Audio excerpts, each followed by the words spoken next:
Hola, ¿qué tal, doctores? Bienvenidos. Muchísimas gracias por su puntualidad. El día de hoy continuamos, como les mencionaba, con nuestro diplomado.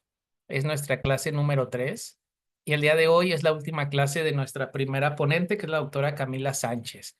El día de hoy vamos a ver examen físico enfocado en problemas y sin más preámbulo le vamos a abrir micrófono y cámara a la doctora.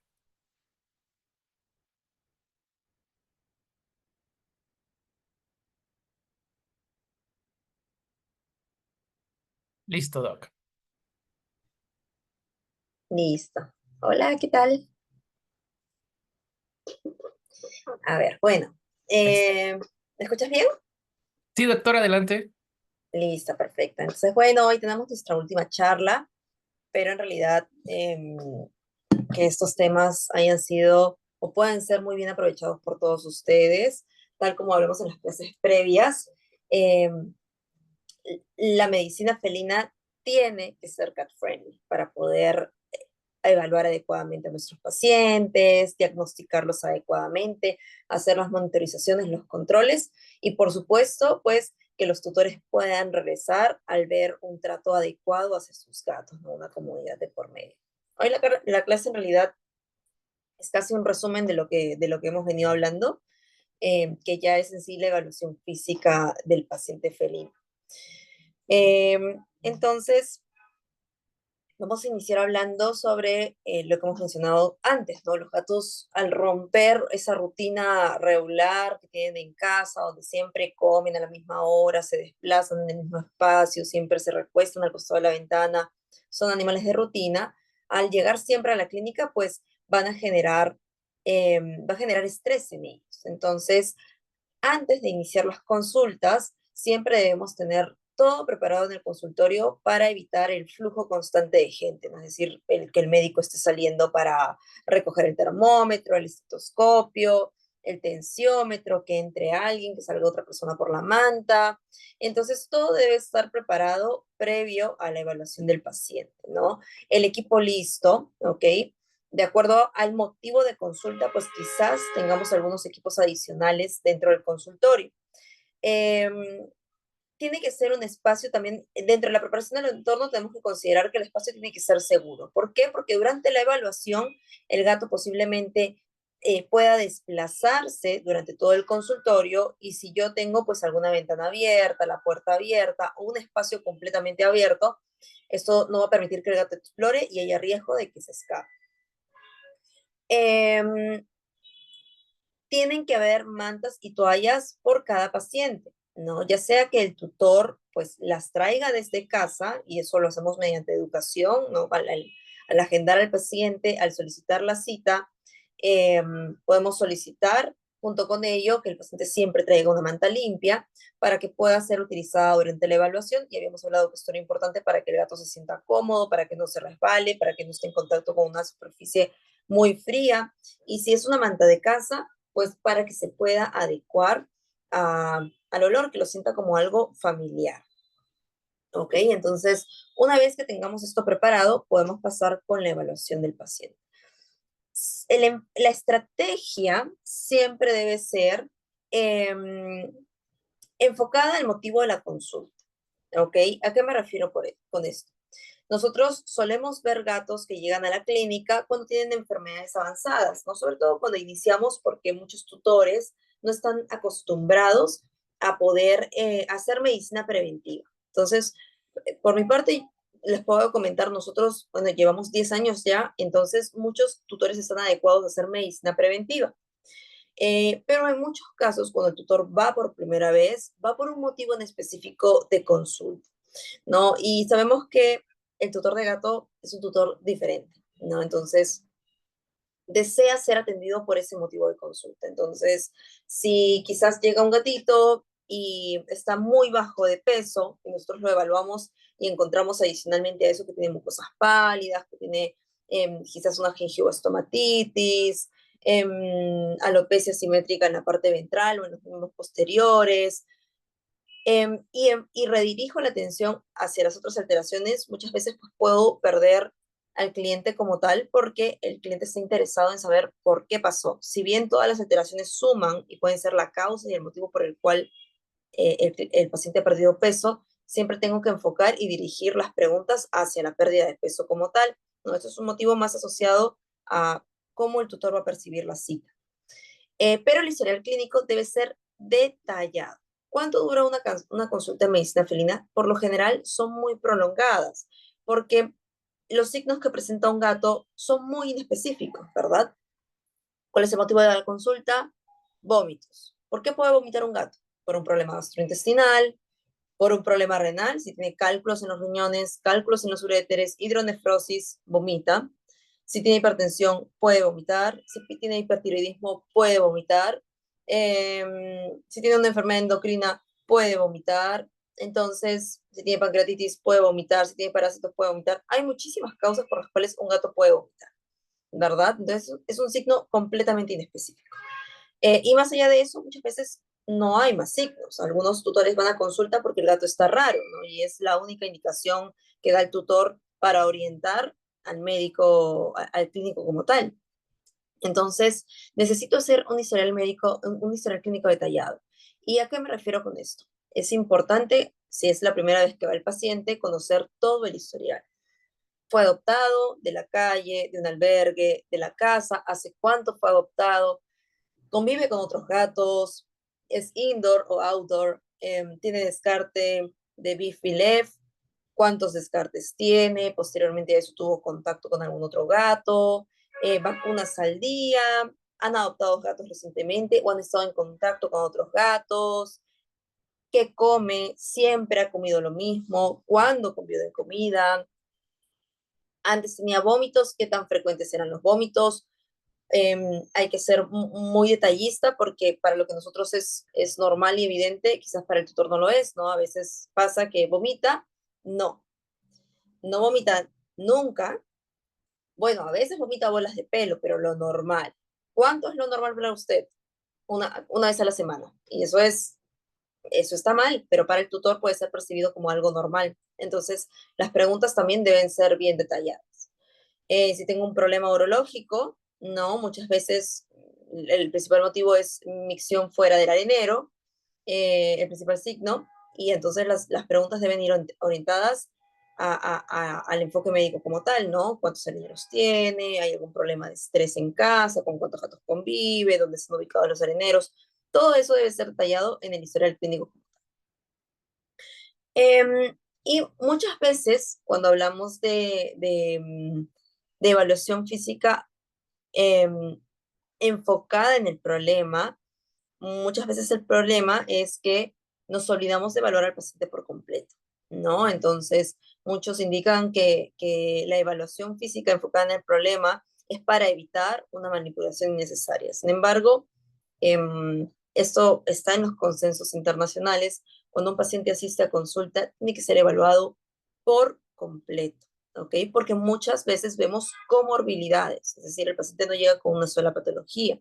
El paciente puede tener hipertiroidismo, hipertrofia cardíaca, EIBD o linfoma intestinal, y una enfermedad renal crónica, y enfermedad degenerativa articular, y quizás va simplemente porque le huele mal el aliento, porque tiene una enfermedad periodontal avanzada, y dejo pasar todas esas alteraciones porque no palpo la tiroides, no palpo los riñones y noto que uno es más grande que el otro y el otro es más pequeño, no palpo el abdomen y no siento que tiene dolor en la región craneal, ¿verdad? Porque me enfoco netamente en una patología, pero debo recordar que el gato suele tener comorbilidades, suele tener más de una patología, siempre vemos alguna patología adicional. Entonces, el término manipulación innecesaria no debería ser utilizado en estos medios.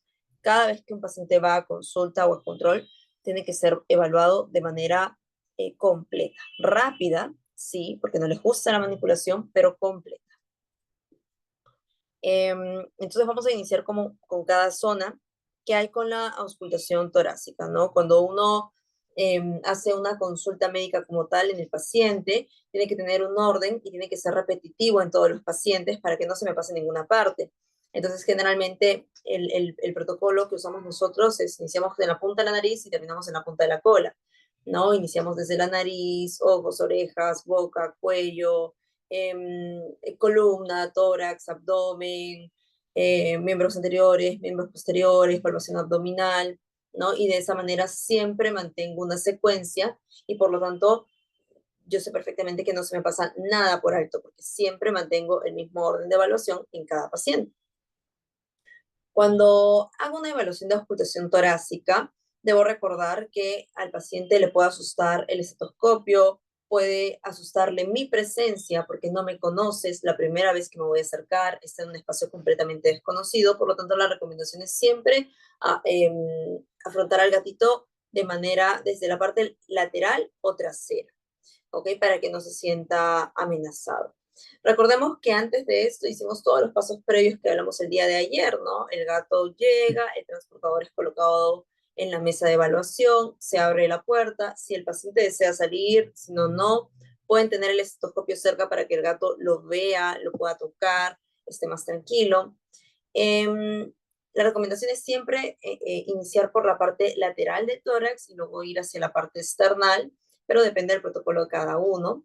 Y no se debe hacer muchísima presión con el estetoscopio. ¿Por qué? Porque al hacer presión yo puedo crear o inducir a escuchar un soplo que es falso, simplemente por la presión que puedo hacer en el tórax. ¿Ok? Entonces hay que posicionar de manera delicada el estetoscopio en el tórax, ir haciendo movimientos desde la parte lateral hasta la parte external.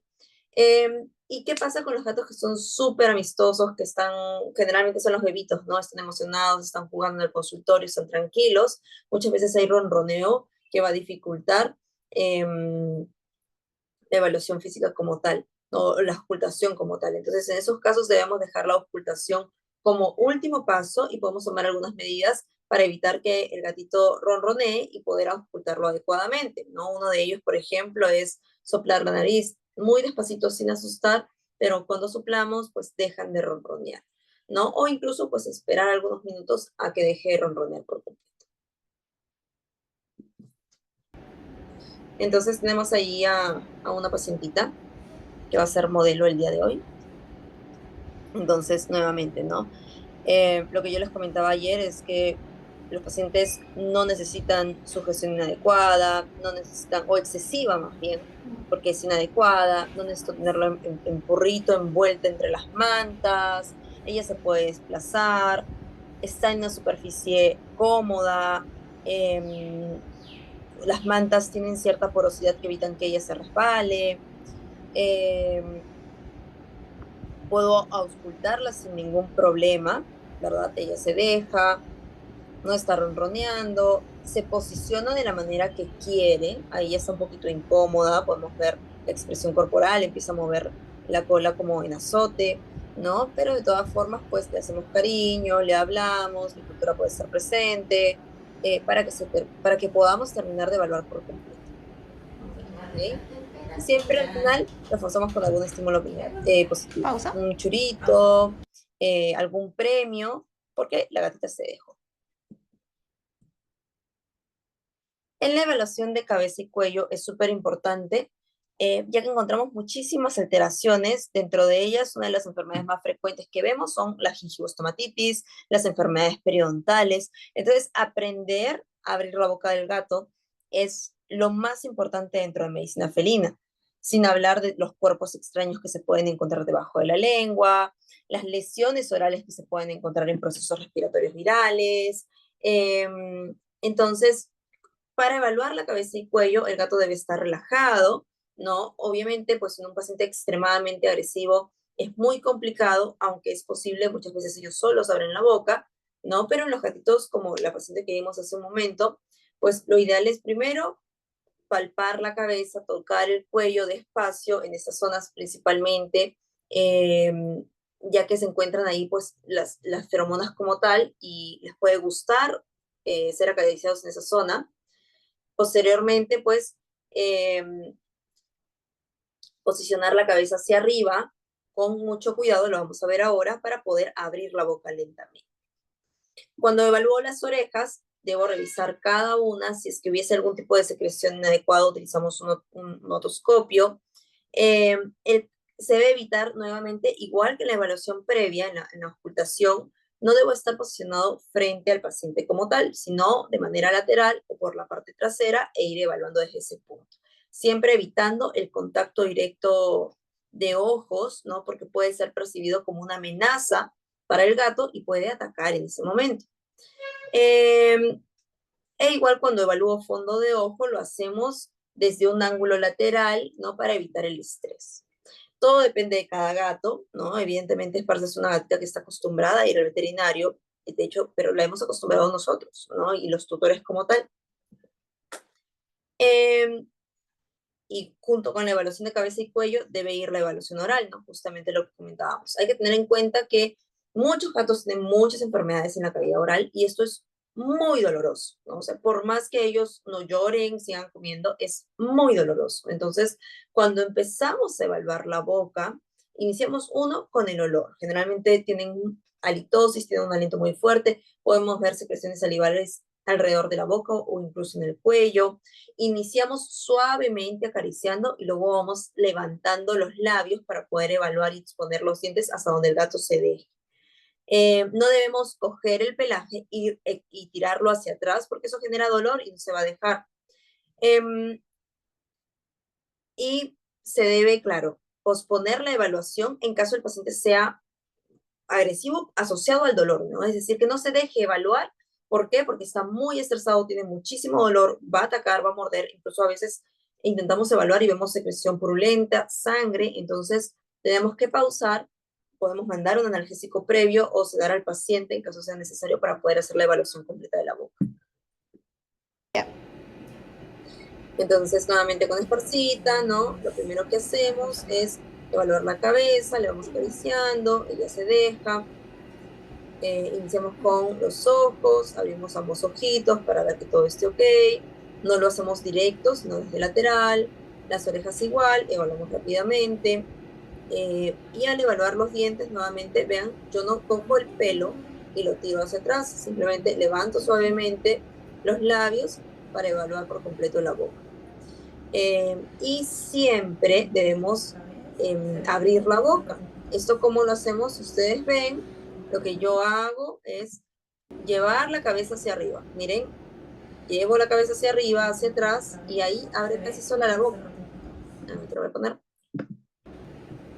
Y súper linda. La levanto y ahí sola abre la boca, vean. Y yo simplemente retraigo la mandíbula para poder evaluar bien el fondo de boca, debajo de la lengua, reviso todos los dientes y listo. En esas zonas, pues podemos aprovechar en evaluar lo que es mentón. Ella, por ejemplo, sufre de acné felino. Eh, y también, pues, paso de inmediato a la región del cuello. Y en la región del cuello lo que busco es la tiroides. Evidentemente, pues, esta gatita no es sospechosa de hipertiroidismo porque tiene mucha grasita, es una gatita gordita. Pero en gatitos mayores de 7 años, con pérdida de peso gradual, buen apetito, que son activos, siempre debemos intentar buscar la tiroides, pues es asociado con la presencia de hipertiroidismo. Y posteriormente, junto con el cuello, bueno, evalúo la parte ventral, buscando la tiroides, y también evalúo la parte dorsal, presionando la región de las cervicales para ver si es que hubiese dolor, ¿no? De por medio, sobre todo en gatitos geriátricos con enfermedades osteoarticulares degenerativas. En la palpación abdominal, eh, vamos a realizar movimientos suaves, ¿ok? Combinados con caricias. Hay muchos gatos que odian la palpación abdominal, entonces las caricias no van a ser en el abdomen, ¿ok? Van a ser en la cara, en el cuello, en zonas que le guste al gato. Eh, Vamos a tener en cuenta que hay zonas que pueden tener dolor reflejado de dolor articular. ¿Ok? Es decir, palpo el abdomen y aparentemente tiene dolor y en realidad no es un dolor que viene de abdomen, sino de la región lumbar. ¿Ok? Entonces tengo que tener mucho ojo con ese reflejo de dolor que se puede presentar. Y siempre debo palpar en 3 regiones, en la región craneal, media y caudal. En la región craneal generalmente encuentro la región del páncreas, el hígado, el estómago, el riñón derecho. En la región media puedo encontrar también el riñón izquierdo, ¿no? Las asas intestinales. Y en la caudal generalmente palpo lo que es la vejiga y el colon también. Entonces debo palpar esas zonas y la facilidad que tiene el gato es que puedo palpar por completo. ¿verdad? Es decir, puedo sentir los órganos como tal. La palpación abdominal me da muchísima información. Debo hacerlo delicadamente, porque si lo presiono muy fuerte, entonces obviamente va a generar dolor. Pero si lo palpo con delicadeza, ¿qué es lo que puedo encontrar? Por ejemplo, síndrome de riñón grande, riñón pequeño. Eso es súper común aquí en Perú, ¿no? Las enfermedades asociadas a nefrolitiasis o eritrolitiasis, que luego desarrollan síndrome de riñón grande, riñón pequeño, y que es un signo de enfermedad renal, ¿no? Eh, ¿Qué más? Pancreatitis, lo vemos todos los días, todo el tiempo, va a generar dolor en la zona, en la topografía pancreática. Cuerpos extraños, constipación asociado a enfermedades generalmente degenerativas articulares, obstrucciones urinarias, siento la vejiga muy grande, distendida, pletórica, ¿ok? Entonces, la palpación abdominal realmente me da muchísima información, pero tengo que intentar localizar todos los órganos. Entonces, ahí sigue la gordita.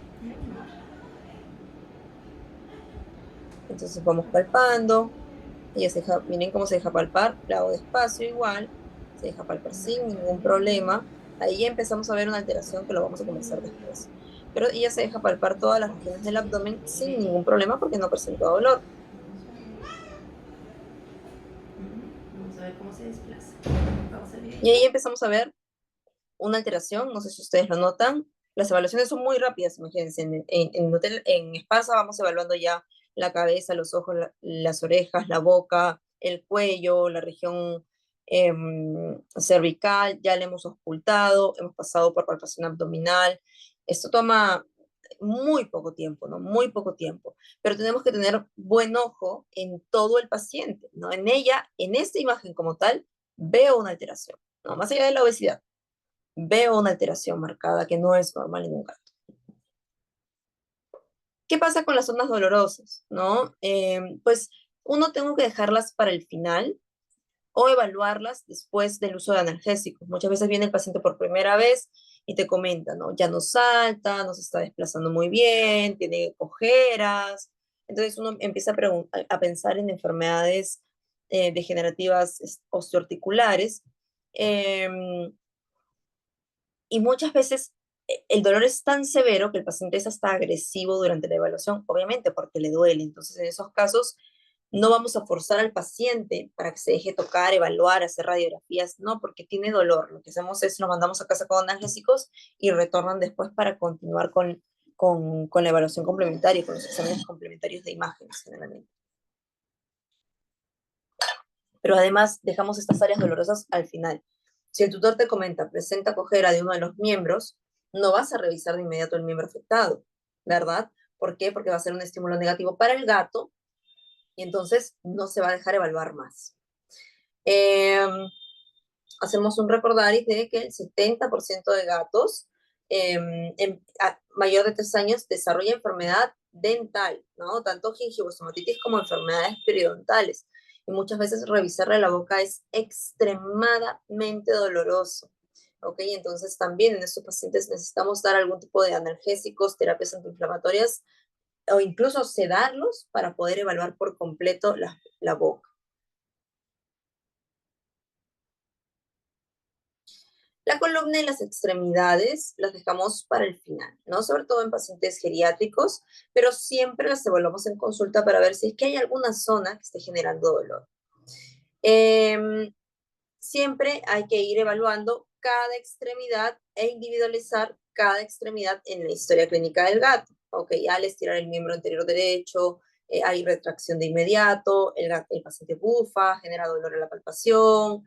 Entonces hay que detallarlo en el historial médico para poder hacerle los controles respectivos de las zonas afectadas.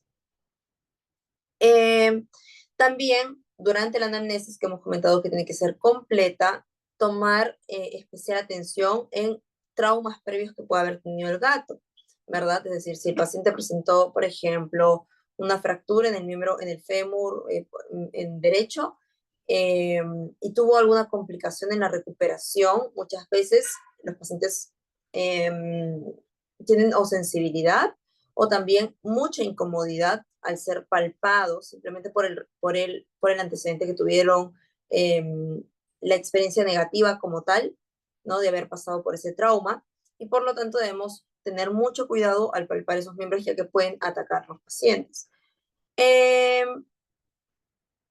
Y bueno, en caso de los pacientes pues sean desungulados, ¿no? Hay que evaluar la presencia de dolor. Obviamente la desungulación hoy en día está contraindicada, es una acta de mala praxis, entonces, pero cuando los pacientes pues han sido desungulados, hay que evaluar también los signos de dolor en esos miembros, ya que muchas veces causa artrosis temprana, malformaciones en las regiones carpianas principalmente.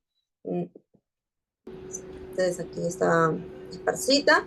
Y por último, evaluar la posición del paciente, ¿ok? Eso es sumamente importante. Terminamos la evaluación cuando evaluamos por completo.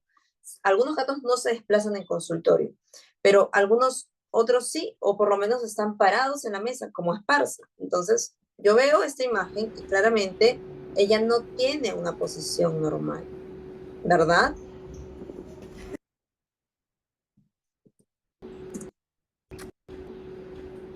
Vamos a verla. Un segundo.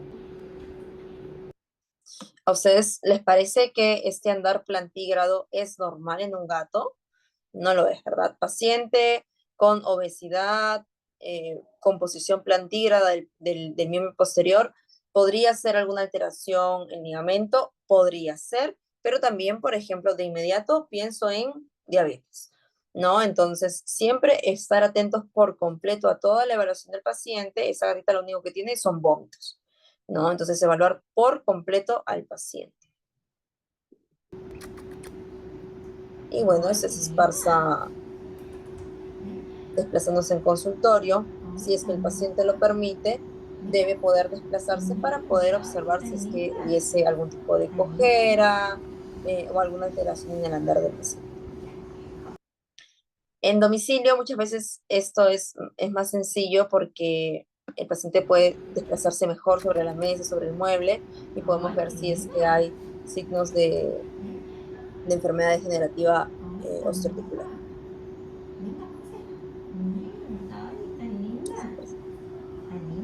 Entonces siempre es una consulta realmente cat friendly, ¿no? La paciente está feliz, se soba, no intentó atacar a nadie. Entonces, la idea es justamente que las consultas sean de esta manera. El tutor obviamente no va a tener miedo de llevar al paciente a la clínica, ya que no es una experiencia negativa, ¿no? Y por el contrario, y yo les cuento, nosotros iniciamos Gatuario porque yo quería un lugar donde pudiese atender a mi gata tranquila. Porque cuando íbamos al veterinario, orinaba, defecaba, mordía el veterinario, el médico me gritaba a mí y le gritaba a mi gato. Es una experiencia terrible, ¿no? También pobre médico, mi gato era el demonio. pero, pero bueno, ¿no? Entonces ese tipo de refuerzos positivos es positivo para el gato y para el tutor también, y eso va a permitir que regrese. Y si ustedes se dan cuenta, de hecho, los videos tienen audio. No hay ruidos, ¿no? Ay, qué linda. El único ruido es mi voz, en tono muy agudo, para que la paciente esté tranquila, Ay, tan linda. pero no hay ruidos adicionales que estén asustando. Si ustedes la ven, está relajada, no está alerta, no está asustada, está realmente relajada esta gata. Siempre, siempre, siempre, siempre, siempre, siempre en todas las charlas me preguntan cómo tomo temperatura, ¿no? Entonces, hay diferentes formas. Se puede usar medición auricular o axilar en gatos sanos. Y tomamos temperatura rectal realmente solo cuando es necesario, cuando el paciente está pasando por un estado febril, tiene algún signo de alguna enfermedad infecciosa como tal, o ha tenido algún tipo de exposición. Pero si viene por un chequeo anual, el gato está completamente sano, no hacemos toma de temperatura rectal, ¿ok? En pacientes en internamiento se tiene que realizar, pero de todas formas se puede hacer. Siempre es incómodo, entonces debemos dejarlo para el final del examen, ¿ok? ¿Qué debemos evitar? Manipular en exceso al gato, la hiperextensión de la cola, retraerla hacia atrás porque genera dolor, ¿no? Y hacerlo lo más tranquila posible para que se deje. Siempre debemos lubricar el termómetro, ¿verdad? Porque si no va a ser incómodo. Entonces utilizamos glicerina para poder hacer la medición, ¿no? Y nuevamente esparza. Ya ha pasado ya por todas las evaluaciones. Miren, tranquilo. Ya está el termómetro. Ella está tranquila. Le hago cariño. Y listo. Hasta que suena el termómetro. Mi termómetro nunca sonó. Entonces estuvimos largo rato con esparza en esa posición. Pero es realmente, y no es una paciente extremadamente cariñosa. De hecho, ella no es mi paciente estrella para nada. Eh, pero con un manejo adecuado se pueden evaluar la gran mayoría de gatos. Ayer me preguntaban, ¿no? ¿Cuál es el porcentaje de gatos que se deja evaluar como tal? Y yo les dije ayer pobremente un 90%, porque debe ser mucho más elevado ese porcentaje.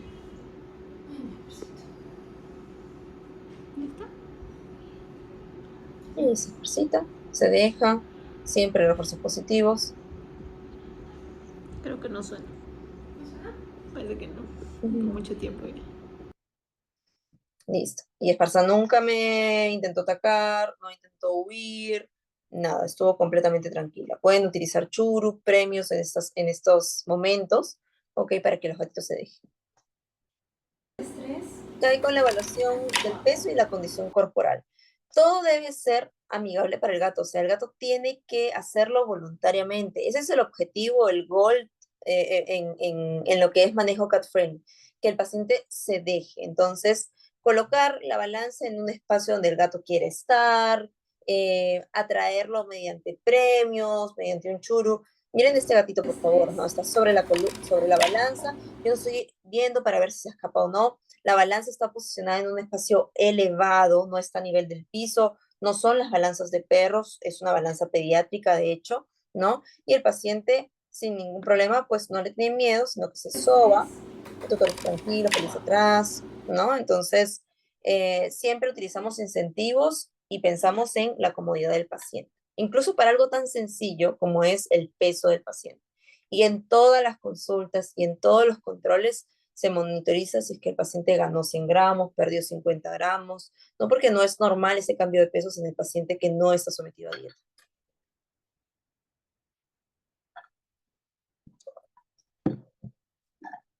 Vamos aquí a otro gatito, lo traemos con el churro, ¿verdad? Y ya está posicionado sobre la balanza y puede ser pesado sin ningún problema.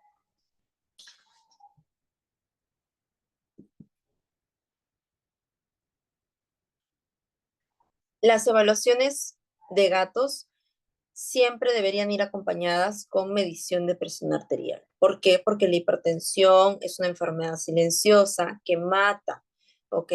Lesiona la enfermedad, agrava la enfermedad renal, provoca alteraciones cardiológicas, principalmente hipertrofia cardíacas, produce ceguera, produce lesiones a nivel central en el cerebro. Entonces, si sabemos que esos son órganos diana importantes, que se van a ver afectados por la hipertensión, debemos monitorizar todos los años en consulta la presión arterial. Y para ello deberíamos tener un protocolo de trabajo, ¿verdad? Nuevamente, así como la evaluación siempre inicia con el tutor que saca cita, que lleva al gato en el kennel, que lo deja en la mesa, conversas con el tutor, haces la anamnesis correcta, abres la puerta del transportador, el gatito sale, se pasea, haces la evaluación física en un orden específico como lo has desarrollado, desde la punta de la nariz hasta la punta de la cola. Entonces, igual es con la presión arterial. Ayer conversábamos un poco, o antes de ayer me preguntaron, creo, algo respecto a la presión arterial, ¿no? Y siempre pueden haber alteraciones o errores de lectura cuando utilizamos un tensiómetro. ¿Ok? Lo primero que tengo que considerar es que los gatos suelen tener hipertensión situacional. Muchos gatos están estresados y entonces se les eleva mucho la presión, muchísimo, ¿no? Tenemos presiones sistólicas de 180 en un gato estresado que termina teniendo 140 de sistólica simplemente con el manejo del estrés. Entonces debe estar en un ambiente tranquilo, confortable, libre de ruido, el paciente debe estar cómodo, se debe haber paseado por el consultorio, debe tener algunos minutos en el consultorio, ¿ok? Porque ni bien llega, no le medimos la presión porque está estresado todavía. Si el gato quiere estar en el transportador, puede quedarse en el transportador. Si el gato quiere salir, puede estar fuera del transportador, no hay ningún problema.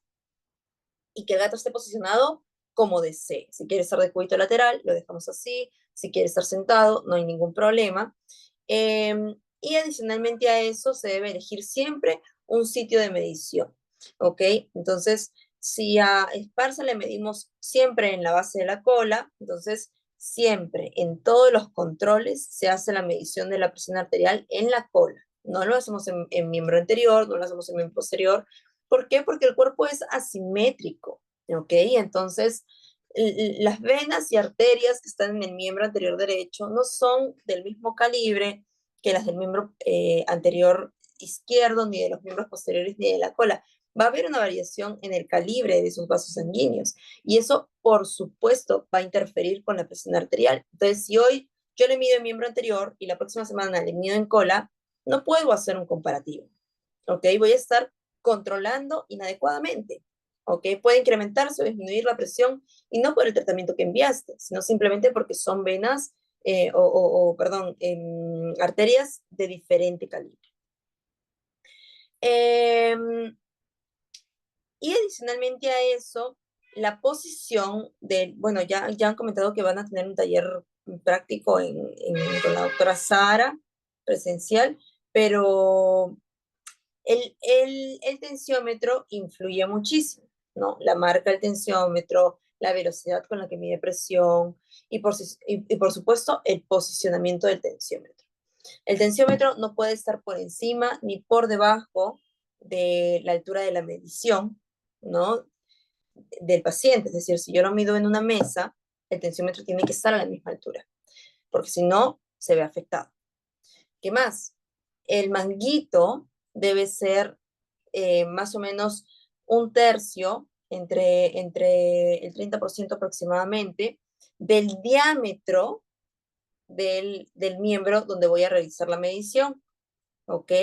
Entonces, por eso es que el manguito tiene medidas, ¿verdad? Generalmente los identificamos por colores, pero en realidad debería ser por los centímetros.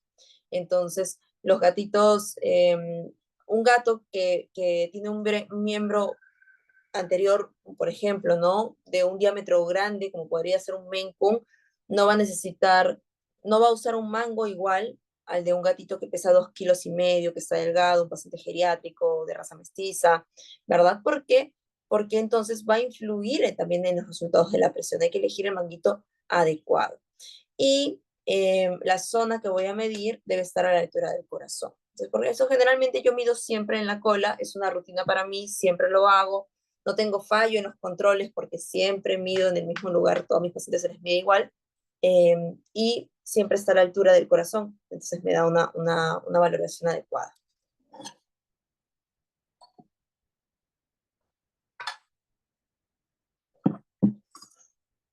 Entonces, estas son las guías de la ISFM que se hicieron justamente para poder evaluar adecuadamente la presión arterial.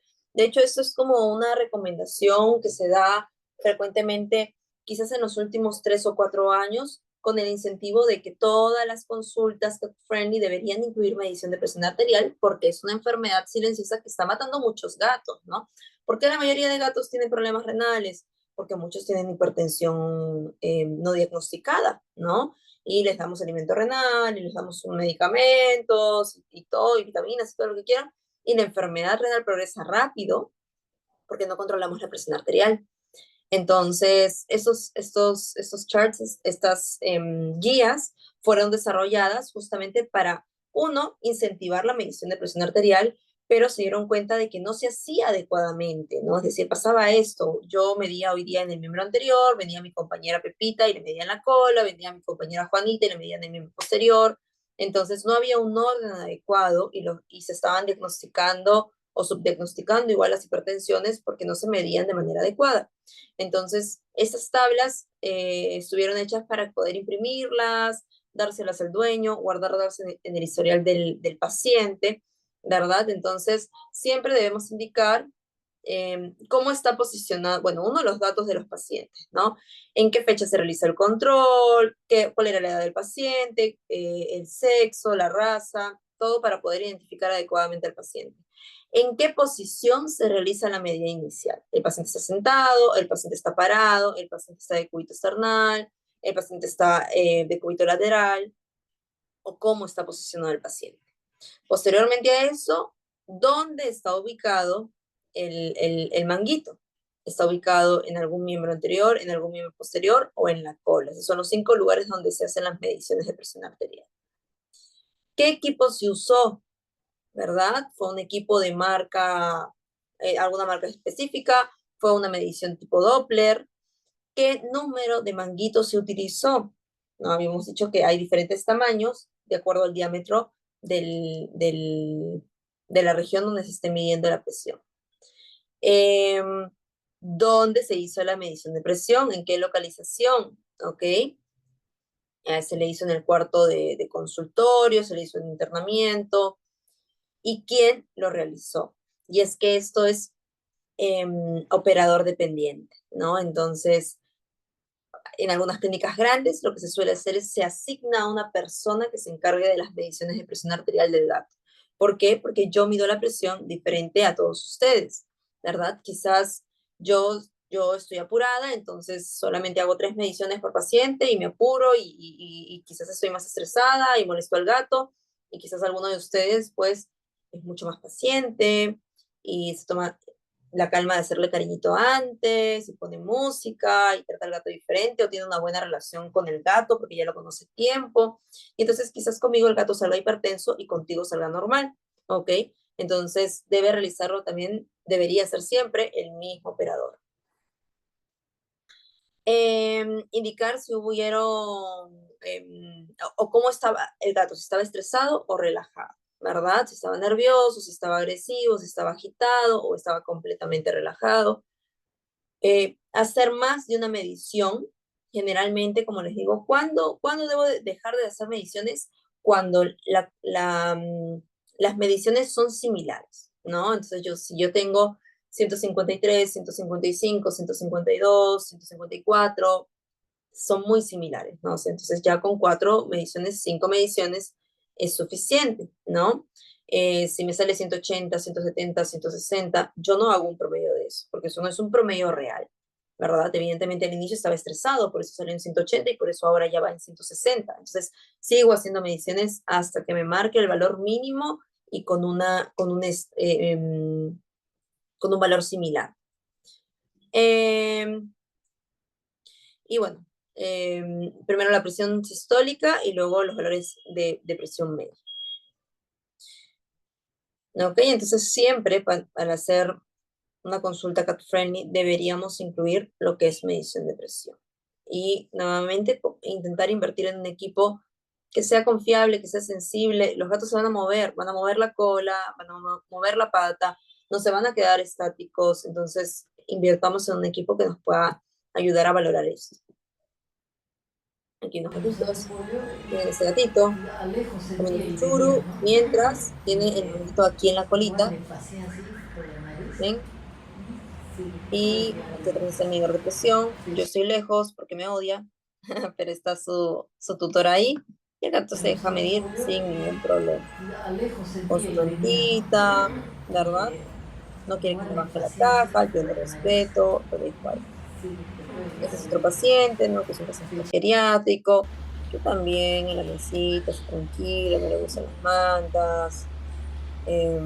Y se pone nuevamente el tensiómetro a la altura del paciente. Yo por protocolo siempre mido en la cola, verifico que el manguito sea del tamaño adecuado. Miren este gato y miren este otro. No, ambos son pacientes renales, pero este tiene una condición corporal mucho más adecuada en comparación a este que tiene una enfermedad renal en estadio 4. Entonces necesito un manguito mucho más pequeño, este gatito, en comparación a este otro. Si yo le pongo un mango pequeño al gato grande, la presión me va a salir un poco más incrementada. ¿Okay? Entonces necesito tener esas consideraciones al momento de hacer medición de presión. ¿Cuáles son los principales problemas de salud que vemos en los gatos, ¿no? Y a lo que debemos enfocar? Entonces vemos problemas renales, urológicos, respiratorios, gastrointestinales y osteoarticulares. Entonces, por ejemplo, en el tema de problemas renales y urológicos, y estas son herramientas que podemos invertir y utilizar en la clínica con los pacientes felinos, ¿ok? Primero, consultar con el tutor cuáles son los signos que presenta, tanto en las consultas como en los controles, ¿no? Si tengo problemas urológicos, buscar signos de FLUT, ¿verdad? Disuria, estranguria, hematuria, vocalización excesiva al orinar, tiempos prolongados durante la micción, entra constantemente el arenero, orina en la cama del tutor, en el sillón, en el mueble, orina por gotas.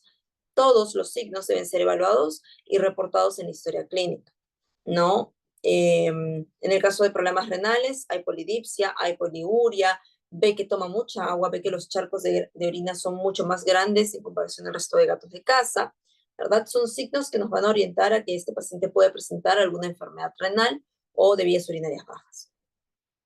Y la palpación física sí debe ser dirigida específicamente para estos órganos, ¿no? En la vejiga, palpar, ¿no? El gato entra constantemente al arenero y orina por gotas, y orina sangre. ¿Cómo sé yo si está obstruido o si es que simplemente tiene una cistitis? ¿No? Entonces lo palpo. Y si la vejiga está grande, está pletórica, el paciente está obstruido. Y si por el contrario intento palpar y no siento la vejiga porque está muy pequeñita, significa que tiene cistitis. Y habíamos hablado de eso, ¿verdad? Hay que darle un analgésico, hay que darle un antiinflamatorio y citarlo en unos 3 a 4 días para ver cómo está. Debo evaluar también el pene o la vulva. Yo no sé si alguno me sigue en redes, justo publiqué ayer un caso de una hembra obstruida, porque las hembras también se obstruyen, ¿ok? Y o ellas tienen mayor facilidad de eliminar urolitos, entonces debo buscar alrededor de la vulva si es que hubiese, ¿no?, presencia de algún tipo de microlitiasis o alguna secreción inadecuada, si hay rastros de sangre alrededor de la vulva o del pene también. Evaluar siempre la hidratación y la coloración de las mucosas, ¿no? El tiempo de llenado capilar también, sobre todo esto en pacientes renales. Y palpar ambos riñones. Tenemos la ventaja de que los gatos tienen una cavidad abdominal que puede ser palpable, ¿no? Yo puedo sentir específicamente los riñones, puedo sentir si son simétricos, puedo sentir si tienen superficie irregular. Entonces utilizamos esa herramienta que son nuestras manos para poder identificar si es que el gato tiene un problema. ¿Qué otras herramientas podemos utilizar? ¿Ok? Y esto no va tanto por el examen de palpación en sí, pero sí en la evaluación clínica. Y nosotros, siempre que hay un problema urinario, tiene que ir complementario con imágenes. Entonces, miren esos pequeños cálculos, son muy pequeñitos, quizás no salen en las radiografías, ¿ok? Pero me indican de inmediato cuál es la causa del problema de este gato que te presenta problemas urinarios, ¿no? Y es urolitiasis. ¿Y cuál es el tratamiento para urolitiasis? ¿No? O intento de disolución o cirugía, y no hay más. Entonces, no sirve aquí si doy flavoxato, si doy antiinflamatorio a una dosis incrementada, analgésicos a una dosis incrementada, no importa cuánto antibiótico le dé al gato, no importa nada de eso, porque lo importante es resolver eso, sacar esos cálculos, ¿ok? O disolverlos o retirarlos quirúrgicamente y listo, y ahí se acaba el problema. Nosotros siempre como herramienta en la primera consulta utilizamos imágenes. Si si están pensando en invertir fuerte en su clínica, inviertan en un ecógrafo, de verdad, les va a solucionar muchísimos problemas en las clínicas, sobre todo cuando hacen atención de felinos.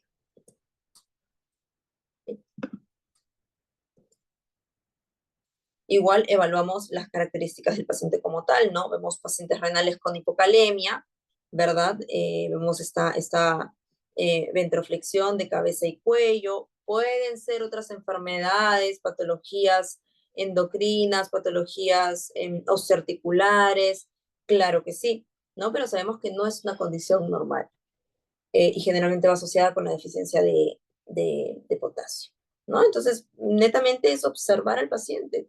Mire, imagínense cuánta información da solamente observar al paciente. Problemas respiratorios, ¿no? Tenemos desde problemas de vías respiratorias superiores como inferiores.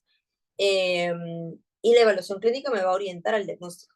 Justo recibí un pacientito la semana pasada, ¿no? Y el paciente lo único que reportaba era fiebre de origen indeterminado, ¿no? Que es lo peor porque cualquier cosa te puede dar fiebre, entonces le hicimos algunas pruebas, el paciente tenía antecedentes de problemas urinarios, hicimos exámenes de orina, dijeron los tutores que les había parecido que orinaba en charcos chiquitos, en fin, hicimos toda la gama de exámenes, no tenía nada, ¿no? El gato no presentaba en ese momento ninguna alteración más que estado febril persistente. Y a los 5 días fueron a control conmigo para poder reevaluar al paciente, ver cómo está, y el paciente ya presentaba unas úlceras en cavidad oral. Cuando hablo con los tutores, le pregunto qué pasó, si estaba en contacto con algún otro gatito, ¿no? Y me comentaron que sí, que habían adoptado un gato justo unos días antes y que lo habían llevado al veterinario, pero que nunca le habían hecho evaluación de la boca. Y cuando evaluamos al gatito bebé adoptado, tenía calicivirus. Entonces, lo que tuvo el gato todo el tiempo es calicivirus. Es súper importante, da mucha información revisar la boca de los gatos, ¿ok? Nuevamente, no conozco la prevalencia de calicivirus en México, pero aquí somos ricos en calicivirus. Entonces, paciente que llega con fiebre de origen indeterminado, siempre es sospechoso para el calicivirus y es sospechoso porque es altamente contagioso, entonces puede afectar a más gatos de la clínica. ¿Qué signos buscamos cuando pensamos en problemas respiratorios? ¿No? Si es de vías respiratorias superiores, secreción ocular, nasal, lesiones en la boca, debo enfocarme o debo priorizar siempre evaluar esas regiones. Si es de vías respiratorias bajas, el tutor puede reportar que ha escuchado tos, grabar un video siempre es una buena herramienta, respiración con la boca abierta, disnea, que es súper raro, pero puede pasar, ¿no? Y el examen físico debe ir dirigido a la auscultación del tórax, ver si hay estertores, evaluar las mucosas, la coloración, ver si el paciente necesita oxigenación y siempre buscar lesiones en boca, ¿verdad? Miren cómo el calicivirus no solamente afecta la lengua, ¿no? Sino también el paladar duro, el paladar blando, los labios, a veces la región nasal, a veces la piel, ¿no? Entonces debemos evaluar todo eso.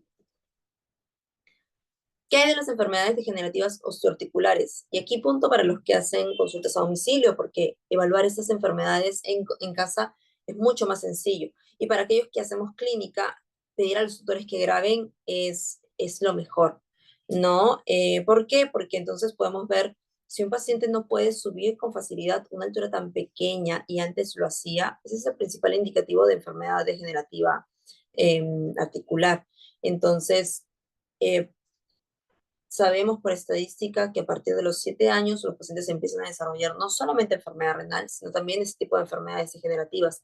Y los gatos no avisan como las personas, como los perros, cuando sienten dolor.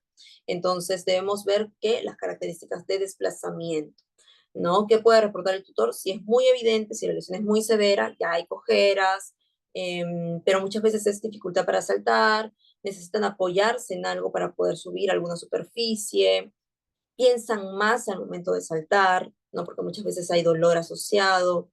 Y en la evaluación física sí debo enfocarme en palpar toda la columna, desde la región cervical, como les mostré, hasta la región lumbosacra, buscando alguna zona de dolor. Evaluar el tono muscular. Muchas veces vemos pacientes con los miembros posteriores con poca masa muscular y los miembros anteriores con mayor desarrollo de masa muscular, y es porque tienen mucho dolor en los miembros posteriores y entonces se apoyan principalmente de los anteriores. Eh, y siempre, mediante la palpación, identificar la zona del dolor. ¿Qué recomendaciones puedo dar en base a esto? A veces los gatos tienen movimientos anormales que pueden representar dolor cuando simplemente pueden ser incomodidad. Entonces, lo que yo recomiendo siempre es en casa haga este ejercicio. Les enseño a los dueños cómo palpar la columna y que me reporten si es que en casa también presenta esa reacción adversa, ¿no? Esa reacción de incomodidad que podría ser o por estrés o por dolor. Y si identifico una zona como tal de dolor, pues esos pacientes van para radiografías, para imágenes complementarias, para poder determinar si realmente hay una enfermedad como tal y empezar terapia de dolor, no manejo del dolor, y nada más simplemente pues hacer la monitorización y evaluar la respuesta. En los controles volvemos a hacer el ejercicio de palpar toda la región de la columna para poder determinar si es que realmente se controló o no el problema. Gastrointestinales, IBD y linfoma intestinal deben ser de los número 1 a nivel mundial de enfermedades en paciente felino, ¿no? Y hoy en día se le toma muchísimo más interés que en el pasado. Y es que sabemos que vomitar no es normal, ¿no? O sea, el gato que vomita tiene alguna patología.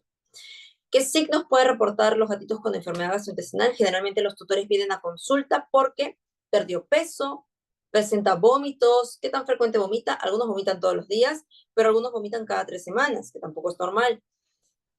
Las heces no son formadas, pierden apetito. Yo siempre cuando hago consultas que están orientadas con algún signo gastrointestinal, muestro este chart, ¿no? Nuevamente. El score fecal, ¿no? De purina es súper bueno, es súper sencillo, porque lo que es normal para uno no es normal para otra persona. Un tutor te puede decir, defeca normal, porque toda la vida lo he visto defecar igual, ¿no? Y puede ser completamente normal. Entonces yo siempre les muestro la tabla y les digo, ¿cómo son las heces de su gato? ¿Defeca normal? Sí. ¿Cuál es el score de heces? 4. Eso no es normal. Eso es normal para el tutor, pero es patológico para mí. Eso no es normal, ¿ok? Y el examen físico igual, pues hacemos palpación abdominal. Muchas veces sentimos los intestinos porque están tan inflamados que se pueden palpar con facilidad. Evaluamos la hidratación del paciente, el estado nutricional, la condición corporal, evaluamos si hay algunas otras características asociadas, ¿no? Como ictericia, halitosis, y evaluamos también las características del pelaje, ¿no? Muchas veces lo vemos opaco, hirsuto, el paciente despeinado. Aquí también siempre utilizamos como herramienta diagnóstica el ecógrafo. Y nuevamente, ya como para terminar, si van a invertir en algo, inviertan en un equipo de imágenes. Yo hago ecografías de riñón como tal, pero también evalúo otras estructuras. Yo no soy ecografista, no es mi especialidad. Y yo no reemplazo el trabajo del tutor, pero oriento al diagnóstico desde el día 1 de consulta, en lo que el tutor puede ir y agendar una cita con el ecografista. ¿Qué es lo que observamos? Es muy sencillo identificar ecográficamente alteraciones compatibles con intolerancias alimentarias, IBD o linfoma, y es por el engrosamiento de la capa muscular, que se puede ver aquí con facilidad. Miren ese intestino versus este de aquí, ¿verdad? Esta capa es la mucosa, la submucosa, la muscular y la serosa. Miren, la muscular es muy pequeña, es muy estrecha, la que está entre las dos líneas hiperecogénicas. Al medio vimos una línea hipoecogénica, esa es la capa muscular. Miren por el contrario aquí, el grosor de la capa muscular, ¿no? Es extremadamente severo, o sea, se ve con tanta facilidad, no hace falta ni que lo mida para saber que tiene un engrosamiento severo de la capa muscular. Y eso es patológico, eso es una alteración, eso no puede ser normal bajo ningún concepto. ¿Y qué le toca a estos gatos? Biopsia intestinal, porque es la única forma de diferenciar IBD del linfoma, ¿ok? Entonces, la palpación ayuda, la evaluación física ayuda, pero si tienen posibilidad, complementémoslo en la primera consulta con imágenes. Ya para terminar, prioricemos siempre el bienestar del paciente. Visitar al médico veterinario no debería ser una experiencia inadecuada ni para el paciente, ni para el tutor, ni para el médico tampoco, ¿ok? Ustedes han visto hoy día los videos de mis pacientes. Yo les digo, Esparza no es para nada mi paciente estrella, es de hecho súper engreída. Está tan engreída que a veces no se deja evaluar bien, pero ustedes pueden ver cómo en un ambiente tranquilo, relajado, de confianza, ella se puede dejar manipular por una sola persona. Mientras más manejo tengamos en el paciente felino, peor va a ser, ¿ok? Y también siempre, aunque haya alguna patología específica, siempre evaluamos al gato por completo, porque realmente son una cajita de Pandora y vamos a encontrar más de una alteración, y todas las enfermedades diagnosticadas a tiempo nos van a permitir prolongar la expectativa y la calidad de vida del paciente. ¿Ok? Listo. Muchas gracias. No sé si tienen dudas o preguntas. Perfecto, Doc. Sí, ya tenemos varias dudas y preguntas, pero antes de eso agradecerte por estas 3 charlas, por abrir este diplomado. Muchísimas gracias, doctora. Gracias a ti por la invitación. Perfecto. La primera de muchas, Doc. Mm. Y vamos a empezar con las preguntas. Nos dice Dulce, doctora, ¿qué opinas de estos videos que circulan en Insta, donde el médico que está dando una consulta a domicilio se coloca en la frente o se enrolla un plástico en la cabeza con crema de maní y ausculta o corta las uñas del felino? ¿Es cat friendly o no? Mientras no genere incomodidad o estrés en el gato, es cat friendly. Em, yo no lo haría, ¿no? Porque no lo considero necesario. Es decir, el tutor fácilmente podría coger el premio y dárselo al gato y uno podría cortarle las uñas al felino o hacer el manejo de la evaluación. Entonces, quizás es una técnica que ha desarrollado alguna persona. No lo considero inadecuado porque no le generaría estrés al gato, em, pero a mí me gusta oler rico, entonces nunca lo haría. Realmente lo considero innecesario, ¿no? Quizás es también para engatusar al tutor, alguna manera de empatizar con la familia, no lo sé, no es necesario realmente, pero no es tampoco inadecuado para el gato, ¿no?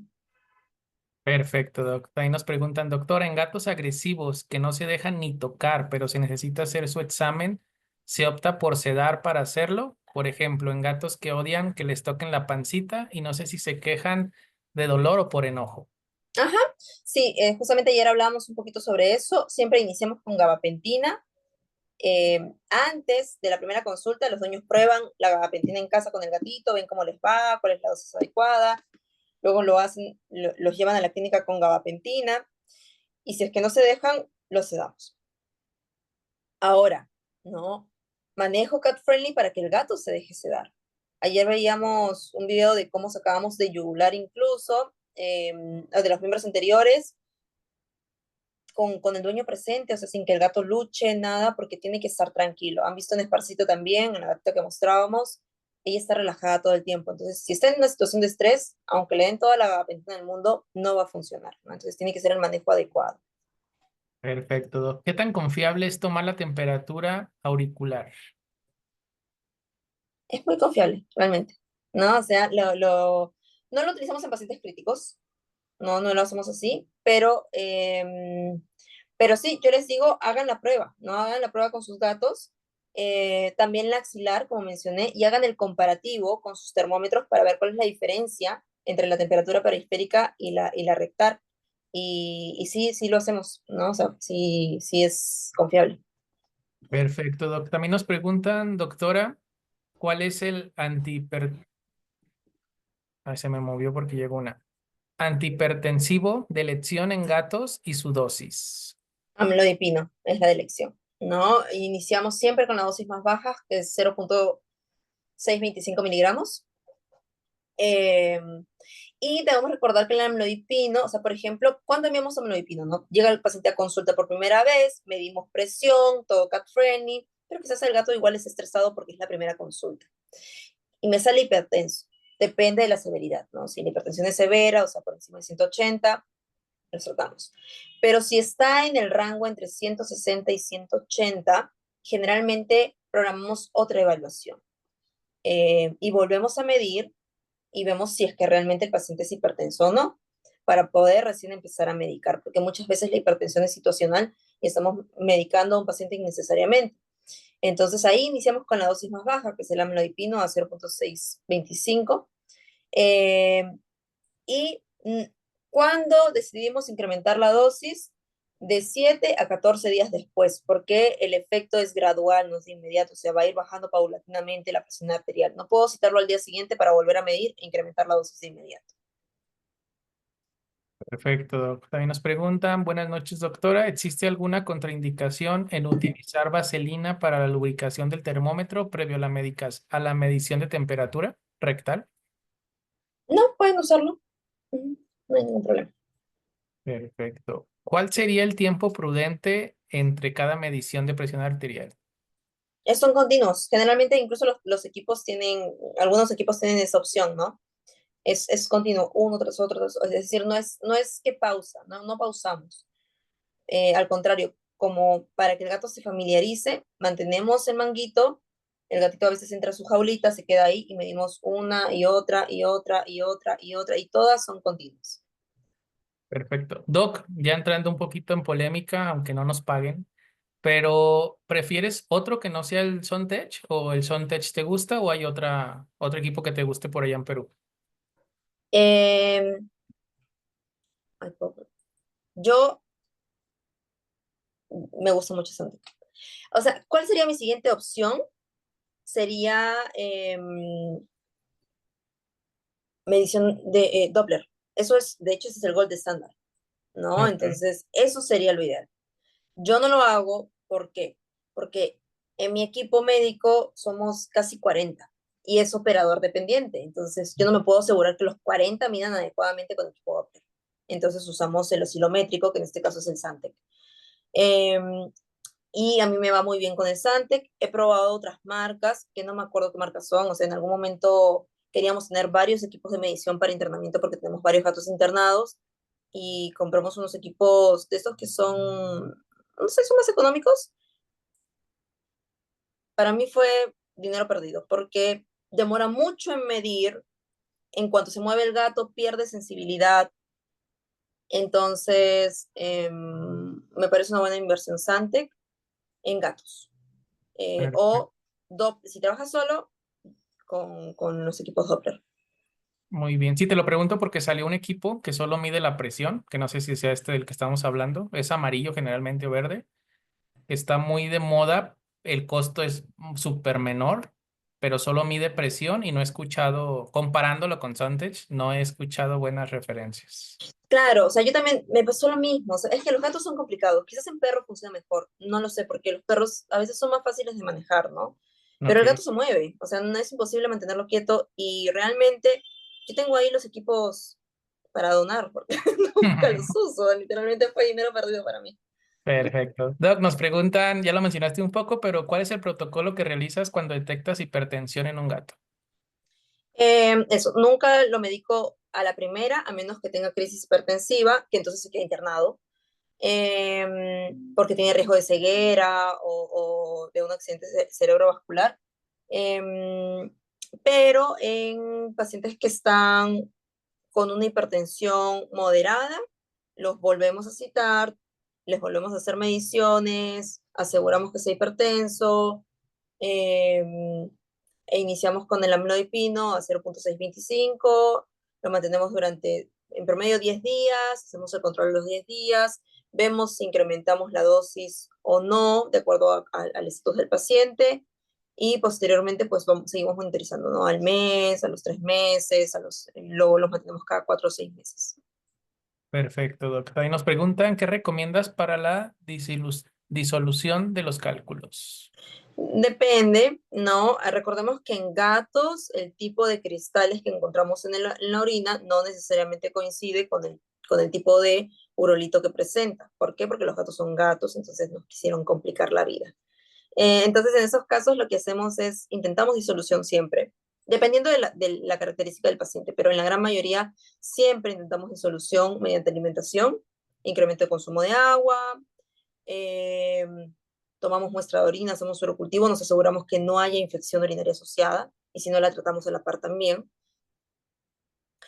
Y entonces usamos dietas comerciales, ¿no? De disolución.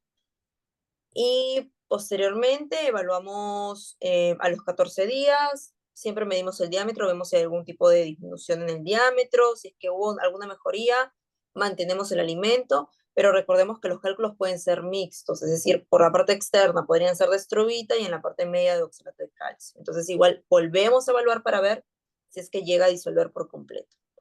Y solo si no disuelve, entramos, bueno, hoy en día hacemos cistolitomía, ¿no? Es decir, percutánea endoscópica. Perfecto, Doc. También nos preguntan, ¿cómo se puede palpar adecuadamente la columna? Eh, yo no puse video, ¿no? Pero generalmente lo que hacemos es, si esta es el dorso del gatito, lo que hacemos es presionamos levemente, ¿no? A lo largo de toda la columna, a lo largo de todo, desde el cuello, palpamos, palpamos, palpamos, palpamos, palpamos, palpamos, hasta llegar a la región lumbosacra. Entonces hacemos una presión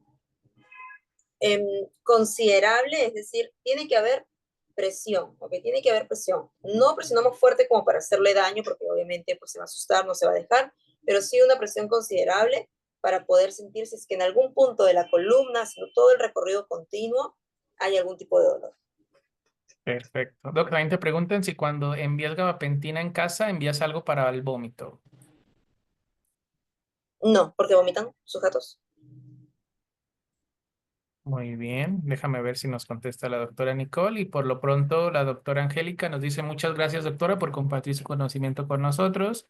Me gustaría saber sobre la toma de presión sanguínea. Yo tengo un monitor AM 6100 que toma la presión.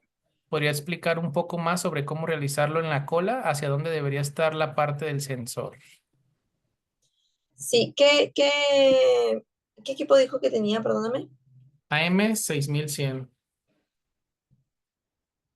No lo conozco, pero no conozco realmente más allá de Santec porque es mi única experiencia. Pero lo que hacemos es, colocamos el manguito, como te dije, el diámetro del mango es importante. ¿Cómo se debería realizar? Deberíamos tener 1 centímetro, medir la circunferencia completa de la cola y de esa circunferencia el 30% debería ser el ancho del manguito. No sé si tú has visto, tu manguito tiene diferentes anchos, ¿no? Entonces el ancho varía de acuerdo al diámetro de la cola. Tiene que representar una tercera parte del diámetro completo. Entonces así eliges primero el manguito. Y luego se deja el manguito lo más pegado a la base de la cola, ¿ok? Y depende de la sensibilidad del monitor. En realidad, lo que se recomienda es que la parte del cordón vaya hacia la parte ventral de la colita, ¿ok? Entonces, pero en realidad depende mucho de la sensibilidad del monitor, ¿no? Entonces habría que ver cómo funciona mejor el posicionamiento. No sé si alcanzas. ¿Sabes cuál es el otro? Ah, ya sí, lo conozco. ¿Sabes qué otro detalle hay, doctora? Que no sé si lo compartas conmigo, supongo que sí, pero muchas veces queremos usar este tipo de equipos que son para pacientes anestesiados en pacientes que no. Despiertos. La tecnología del Sontech es para tomarla en pacientes despiertos y Ujú. la mayoría de los equipos son para pacientes anestesiados que no se te mueven. Inmóviles. Ajá. Ese es el Entonces, problema. Tienes que ujú, repetir la medición una y otra y nunca termina de medir porque el paciente no se queda quieto. Entonces, es lo que les comenté al inicio, ¿no? Usemos a nuestro favor la ventaja de que el tutor de gato es realmente un buen cliente. Es decir, si tú le enseñas a tu tutor de que si tú usas Santec vas a tener un valor real, pero le va a costar un poco más, ¿no? Porque vas a cobrar por medir la presión arterial, el tutor lo va a aceptar, ¿ok? Y si no lo acepta, pues entonces no es el perfil de tutor que estamos buscando. Es decir, ustedes están aquí un miércoles en la noche estudiando, entonces deben buscar un perfil de cliente que acepte hacer los exámenes con los equipos adecuados para que ustedes puedan valorar adecuadamente al paciente.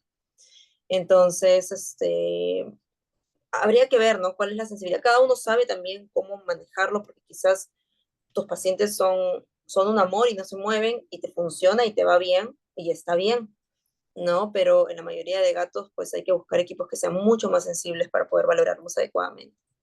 perfecto, doc. Voy a apurarme un poquito. Aquí nos dicen, ¿qué opinas del tomar la temperatura en las mucosas con termómetros que es de láser?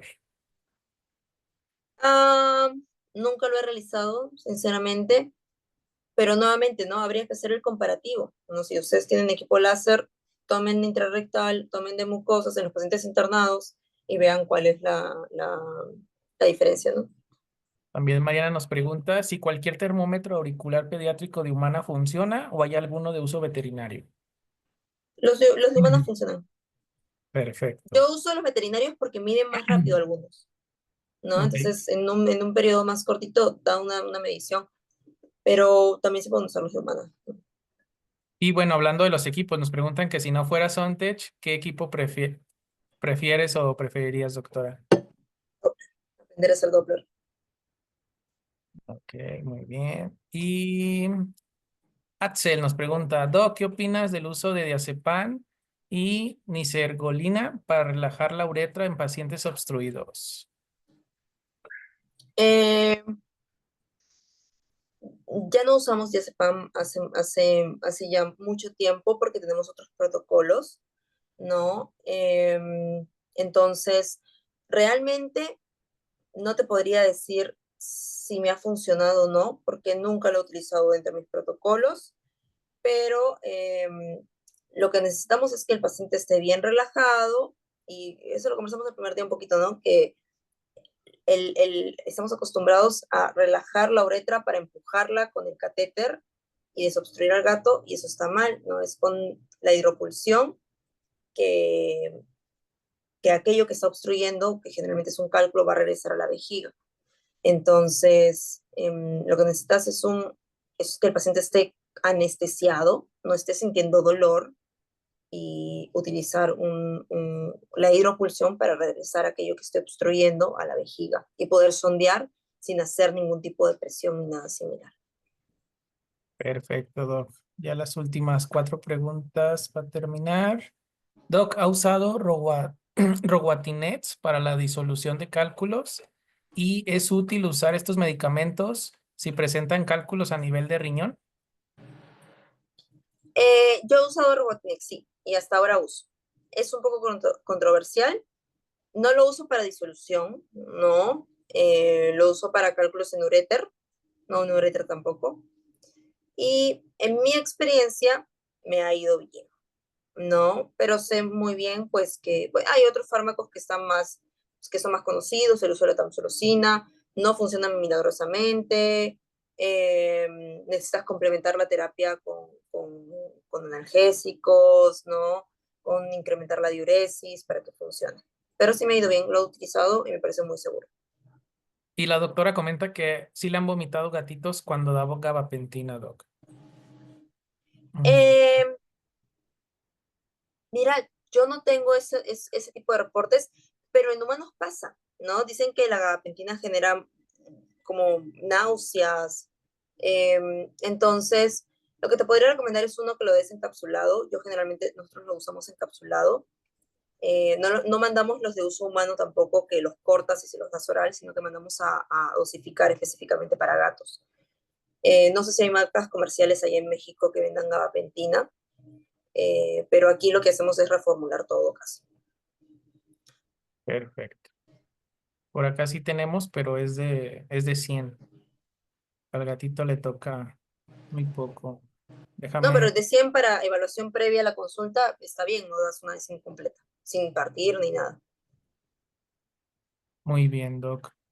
También nos preguntan algunas preguntitas, igual si me las mandan, porque pasa como pasó el lunes, que quieren hablar de otros temas que todavía no platicamos, pero con gusto se las hago llegar a la doctora y que nos las conteste por privado. Doc, ¿qué son techuzas? 20, 25, 30 nos preguntan. Ah, yo tengo los tres. Muy bien. Tengo muchos pacientes y los tres me va bien, me funcionan bien. Perfecto, Doc. Y nos Es comentan que que, si hay GABA de 50, perdón, no la conocía, de la marca Norbert.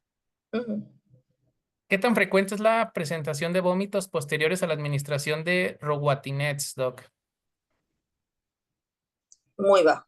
Porque es una capsulita pequeña, o sea, está encapsulada, ¿no? Entonces casi no tengo reportes de náuseas ni vómitos después de darse. Perfecto. Y nos preguntan también, doctor, ¿es común que en ocasiones realizamos la medición de la presión arterial con el Sontage y de 3 mediciones, una en ocasiones no coincide con las otras 2? ¿Es adecuado realizar varias mediciones o con una es suficiente a su experiencia? Varias. O sea, si por ejemplo hago tres, yo en promedio hago tres, porque mi paciente está súper relajado, yo trabajo con pacientes súper viejitos que van todo el tiempo, me conocen, los dueños ya saben cómo hacer la rutina, entonces yo por lo general hago tres porque el gato está tranquilo y está acostumbrado. Pero Per- si de esas tres una me sale mal, vuelvo a medir. O sea, si una me sale muy diferente, esa no me sirve para nada, ni siquiera la uso para la media. Y de hecho es como si no existiera, vuelvo a medir. Perfecto, Doc. Y nos preguntan también ya para terminar, Doc, ¿cómo manejas en consulta a un paciente con signos de acidosis metabólica? Eh, Con signos de acidosis que dependiendo de la causa ¿no? Entonces, si tengo un paciente, por ejemplo, renal, uno siempre hacemos gasometría. No, nosotros no medicamos solamente porque nos parece que podría tener. Entonces, siempre hacemos gasometría para ver si es que tiene el bicarbonato muy bajo y empezamos con suplementación, vemos si necesita oral o endovenosa. Pero es que depende, ¿no? Depende de la patología que esté ocasionando la enfermedad, o sea, si es una citocidosis diabética o es porque es renal o por hiperlactatemia o cuál es la causa en sí que esté provocando la alteración, ¿no? Perfecto, Doc. Muy bien, Doc. Doc, pues muchísimas gracias. Te agradezco muchísimo por estas 3 charlas, por abrir el diplomado. Invitarlos a Monterrey. Vas a estar en el Congreso, creo que es en junio. La gente que nos sigue del norte o la gente de todo México que se quiera dar una vueltita, la doctora va a estar allá. Si te ve, que se tome una fotito y que nos etiquete. Listo, perfecto. Muchísimas gracias. Espero que hayan aprendido y cualquier cosa igual me pueden escribir por redes en Hablemos de Gatos. Perfecto. De hecho, ahorita voy a publicarlos y voy a mandar tu Instagram para que te estén siguiendo, doctora. Muchísimas gracias. Cuídate. Hasta luego.